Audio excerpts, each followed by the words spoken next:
Bonjour et bienvenue à Chauffaille, où nous allons partir à la découverte d'une histoire aujourd'hui presque oubliée, l'histoire de l'industrie textile à Chauffaille. Est-ce que vous saviez que cette industrie, plus précisément le tissage de la soie, a été très importante et que sans elle, Chauffaille ne serait certainement qu'un petit village? Si vous ne le savez pas, c'est pas grave, parce qu'aujourd'hui, cette activité a presque disparu et il reste peu de choses pour s'en souvenir. Ça a commencé quand cette industrie à Chauffaille? En 1842, c'est à partir de cette date que le tissage, notamment de la soie, est devenu la principale activité de la ville. Même si on travaillait déjà le textile à Chauffaille, on filait et on tissait le coton, la laine et le chanvre. Et depuis 1827, il y avait une importante blanchisserie en face du château. Et d'où ça vient la soie? Des élevages de vers à soie. Le fil provient du cocon formé par la chenille avec sa salive et dans laquelle elle s'installe avant de se transformer en papillon. Au début, comme souvent, il s'agit d'une simple histoire d'amour. Il y a Monsieur Papillon et Madame Papillon au doux nom de Bombix-Maury. Ils se retrouvent en tête à tête et font plein de petits œufs tout mignons. De ces petits œufs sortent des mini-chenilles qui ont un grand appétit. Elles dévorent d'énormes quantités de feuilles de mûrier.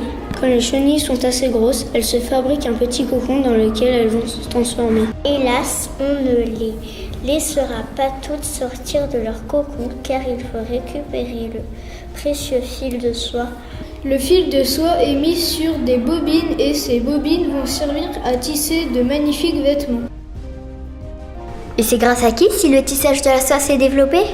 C'est grâce surtout au curé Nicolas Lambert. Il est né en 1803 à Suin et il est arrivé à Chauffaille en 1836. Il a décidé de développer le tissage de la soie car il était fatigué de voir de nombreuses personnes sans travail, malades, à force de travailler le coton dans les caves humides. Il a contacté les maisons de soierie de Lyon et fait installer 4 métiers à tisser dans l'hôpital de l'époque, géré par les sœurs de Saint-Joseph de Cluny. Et ils ont commencé à fabriquer des toiles, à les vendre et à former des ouvrières. Il est considéré comme un véritable bienfaiteur. Quand il est mort, en 1875, il y avait plus de 5000 personnes à son enterrement et de grandes toiles noires décorées de larmes étaient tendues dans l'église qu'il a fait reconstruire en 1839. Sur cette image, c'est la ville de Chauffaille. Aujourd'hui. C'est vraiment chouette! Avant, la vie à Chauffaille était plus triste. Regardez ces pauvres gens comme ils ont l'air malheureux.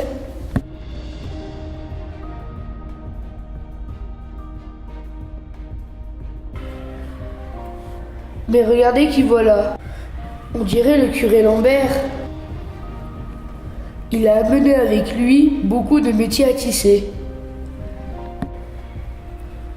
Et grâce à cela, Ils ont retrouvé le sourire. Alors sans lui, Chauffaille serait resté un petit village pauvre et misérable. C'est sûr qu'il a aidé le village à se développer, mais il ne faut pas exagérer. Quelques années avant que le curé Lambert ne fasse venir les premiers métiers à tisser dans le village, celui-ci était en train de se développer grâce au marché chaque vendredi et aux foires le premier jeudi de chaque mois. C'était de loin le village le plus dynamique à 20 km à la ronde. Bon, et à quel point le village a-t-il pu se développer grâce au tissage de la soie? Eh bien, déjà, l'activité a permis d'attirer beaucoup de travailleurs et le nombre d'habitants à Chauffaille a rapidement augmenté. comme dans beaucoup de villes, le nombre d'habitants a augmenté à Chauffaille. Il est passé de 2100 personnes en 1801 à 3800 personnes en 1850 et ça grâce au travail de la soie.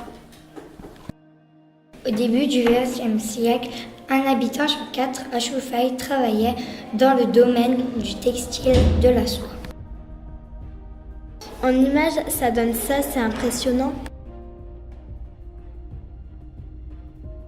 Tout le monde était concerné. Il y avait des gens avec des têtes bien sympathiques.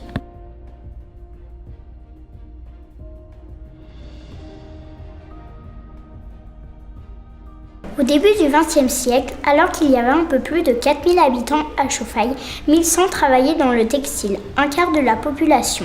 Il y avait 350 métiers à tisser, mécaniques dans les usines de Chauffaille et 3600 métiers à bras à Chauffaille. Et dans les communes voisines, ça faisait un boucan d'enfer.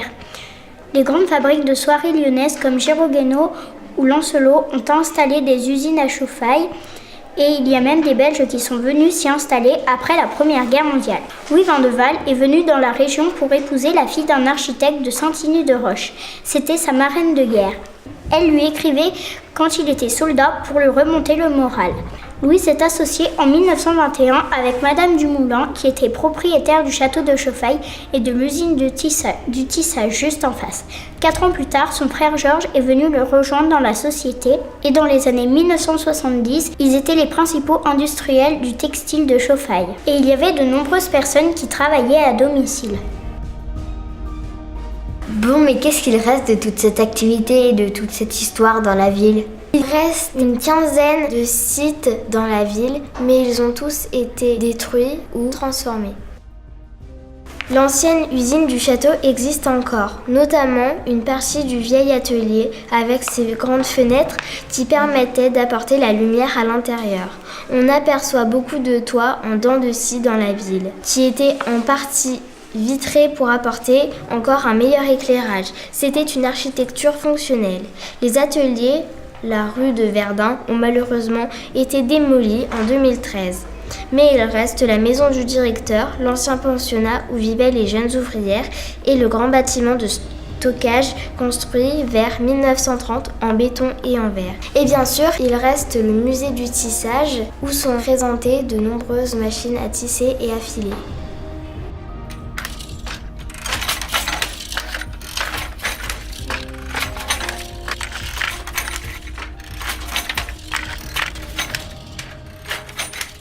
Mais alors, y a-t-il encore beaucoup d'activités à Chauffaille ? Oui, plusieurs usines de textiles ont été transformées ou utilisées pour d'autres activités. Tiens, ça me fait penser à une anecdote. Laquelle ? Eh bien, Chauffaille est éloigné de 400 km de la mer, mais c'est pourtant ici qu'on a construit un célèbre bateau, un voilier, tout en acier. Lequel ? Le Joshua, qui appartenait au navigateur Bernard Moitessier. Il a été construit en 1962 dans l'usine métallurgie de Jean Fricot.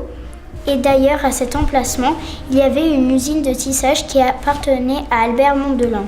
Ça, c'est Monsieur Fricot. Lui, il adore travailler le métal. Il vit à Chauffaille. Ça, c'est Monsieur Moitessier. Il adore voyager sur les mers et les océans. Peu de chance donc pour qu'ils se rencontrent. Eh bien si!